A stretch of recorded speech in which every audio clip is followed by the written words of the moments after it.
Hi friends, ഞാൻ ഇന്നിവിടെ പരിചയപ്പെടുത്താൻ പോകുന്നത് മൈക്രോ ഗ്രീൻ എങ്ങനെ വീട്ടിൽ തയ്യാറാക്കാം, നമുക്ക് വളർത്തിയെടുക്കാം എന്നതിനെ കുറിച്ചിട്ടാണ് പറയാൻ പോകുന്നത്.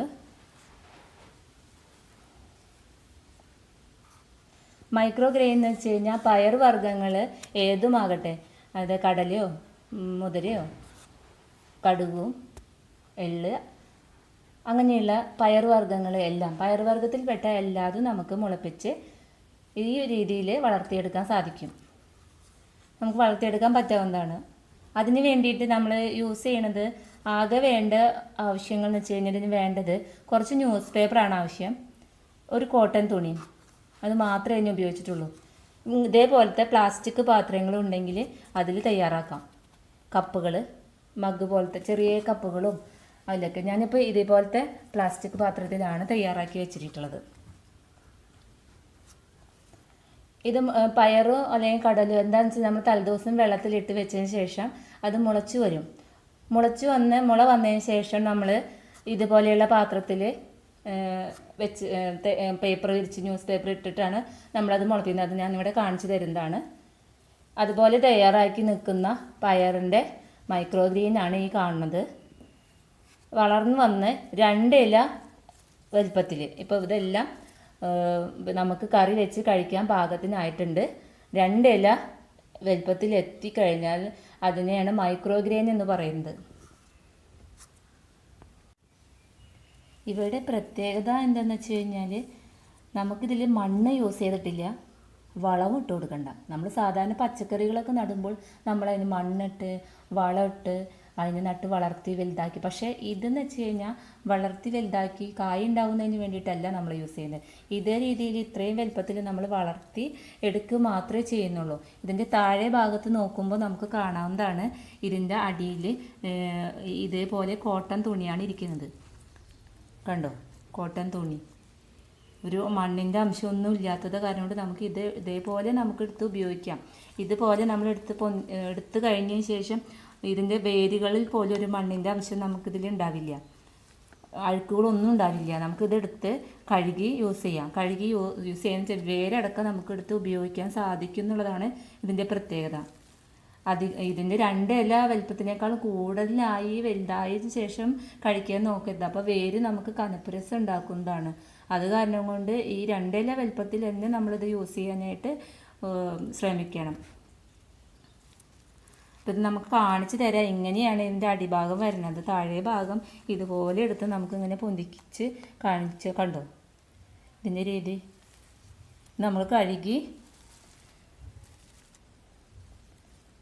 കഴുകി നമുക്ക് പീസാക്കി വെട്ടിയെടുക്കുക, അല്ലെങ്കിൽ അടിഭാഗം നമുക്ക് ഉപയോഗിക്കാം. നല്ലതാണ് ഉപയോഗിക്കുന്നത്, വേരടക്കം ഉപയോഗിക്കാൻ സാധിക്കുന്നതാണ് അതിൻ്റെ പ്രത്യേകത. ഞാനിവിടെ ഇതിൽ യൂസ് ചെയ്തിരിക്കുന്ന ഈ പാത്രങ്ങളാണ് ഉപയോഗിച്ചിരുന്നെങ്കിലും ഞാനിവിടെ വേറെ നമുക്ക് കാണിച്ചു തരുന്നുണ്ട്. നിങ്ങൾക്ക് ഇതേപോലെയുള്ള പാത്രങ്ങൾ ഉണ്ടെങ്കിൽ അതും പറ്റും. നമുക്ക് 2 പാത്രങ്ങളുടെ കണ്ടോ, ഇതുപോലെയുള്ള പയർ നമ്മൾ ഒരു ദിവസം വെള്ളത്തിലിട്ട് വെച്ചതിന് ശേഷം അടുത്ത ദിവസം ആ വെള്ളം വാർത്ത് കളയണം. അപ്പോഴേ ഈ രീതിയിൽ മുള വന്നിട്ടുണ്ടാവും നമ്മുടെ പയറിന്. അതുപോലെ തന്നെ കടുക് 2 ദിവസമായിട്ട് ഒരു ദിവസം വെള്ളത്തിലിട്ട് വെച്ചു, പിന്നെ തുണിയിലാണ് നമ്മളത് വാർത്ത് വെച്ചിരിക്കുന്നത്. മുള വന്ന് തുടങ്ങിയിട്ടുണ്ട്. നമ്മളെങ്ങനെയാണ് അത് ഇതിൽ ചെയ്യണത് എന്ന് കാണിച്ചു തരാം. ന്യൂസ് പേപ്പർ നമ്മൾ ഈ പാത്രത്തിലേക്ക് കൊള്ളുന്ന രീതിയിൽ നമ്മൾ 3-4-5 പേപ്പർ, 5-6 പേപ്പർ വേണം നമുക്കൊന്ന് ഇതാക്കി നന്നാക്കി വയ്ക്കുക. അതിനുശേഷം വെള്ളം നമ്മൾ ചെറുതായിട്ട് സ്പ്രേ ചെയ്ത് കൊടുക്കുക. ഇതേപോലെ ബോട്ടിലാക്കിയിട്ട് സ്പ്രേ ചെയ്യണം. സംഭവം ഉണ്ടെങ്കിൽ നമുക്ക് അതും ഉപയോഗിക്കാവുന്നതാണ്. ഇതിലൊരു കോട്ടൺ പീസ് നമുക്കിതിലേക്ക് വെച്ച് കൊടുക്കണം.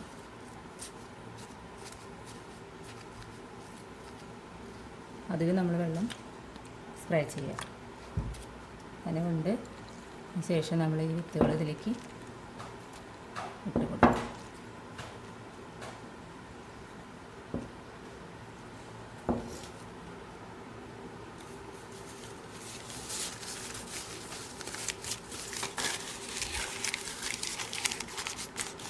ഇതുപോലെ നമ്മൾ പേപ്പർ തന്നെ കൊണ്ട് വെച്ച് കൊടുക്കും.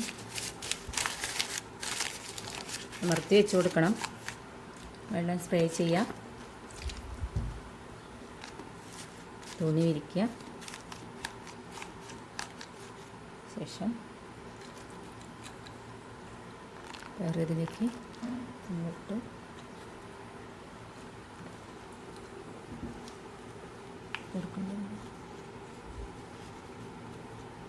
അതുപോലെ തന്നെ നേരത്തെ ഇട്ട് വെച്ചിട്ടുള്ള കടുക് നമ്മൾ നേരത്തെ ഇട്ട് വെച്ച് മുള വന്നിട്ടുണ്ട്. മുള ചെറുതായിട്ടാണ് വന്നിട്ടുള്ളത് നമ്മൾ അതുപോലെ തന്നെ നമ്മൾ കോട്ടൻ്റെ തുണി വിരിച്ചിട്ട് നമ്മളതിൽ ഇട്ട് വെച്ചിട്ടുണ്ട്. മുള വന്നിട്ടുണ്ട് ചെറുതായിട്ട്.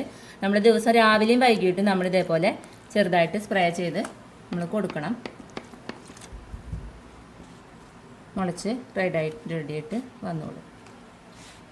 ഇനി നേരത്തെ ഇപ്പോൾ പയർ ഇവിടെ വെച്ചിട്ടുള്ളത് പയർ നേരത്തെ നമ്മൾ ഇത് ഇപ്പോൾ ഇതിൽ കാണിച്ചിട്ടുണ്ടായിരുന്നു. പയർ വളർന്നു വന്നിട്ടുണ്ടായിരുന്നത് ഇതേ രീതിയിലാണ് വളർന്നു വന്നിട്ടുള്ളത്. ഇതേ രീതിയിൽ നമുക്ക് എടുത്തിട്ട് വേണ്ട കഴുകി നമുക്ക് യൂസ് ചെയ്യാവുന്നതാണ്. ഇവിടുന്ന് കട്ട് ചെയ്തിട്ട് നമുക്ക് എടുക്കാം. വേരിനധികം ഉറപ്പ് വന്നിട്ടില്ലെങ്കിൽ നമ്മൾ വേരോടെ നമുക്ക് ഉപയോഗിക്കാവുന്നതാണ്. അല്ലെങ്കിൽ നമ്മൾ കത്രി കൊണ്ട് കട്ട് ചെയ്ത് ഇവിടുന്നെടുത്ത് നമുക്ക് കറികളിലേക്ക് ആഡ് ചെയ്യാനായിട്ട് സാധിക്കും. ഇതുപോലെ എല്ലാവരും ചെയ്ത് നോക്കണം. ഇഷ്ടമായിട്ടെങ്കിൽ അത് ലൈക്ക് ചെയ്യുക, ഷെയർ ചെയ്യുക, സബ്സ്ക്രൈബ് ചെയ്യുക, അടുത്തുള്ള ബെൽ ബട്ടൺ കൂടി പ്രസ് ചെയ്യുക. എന്നാലേ ഞാൻ ഇടുന്ന അടുത്ത വീഡിയോ നോട്ടിഫിക്കേഷൻ നമുക്ക് ലഭിക്കുകയുള്ളൂ. Thank you.